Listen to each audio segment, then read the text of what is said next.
El sol se filtra entre las ramas de los árboles, creando destellos dorados que iluminan el bosque con una belleza casi mágica.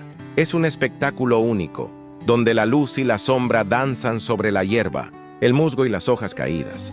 Caminar entre estos senderos no solo es un deleite para la vista, sino también un respiro para el alma.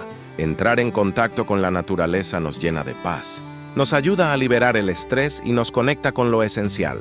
El aire fresco y puro renueva nuestros pulmones.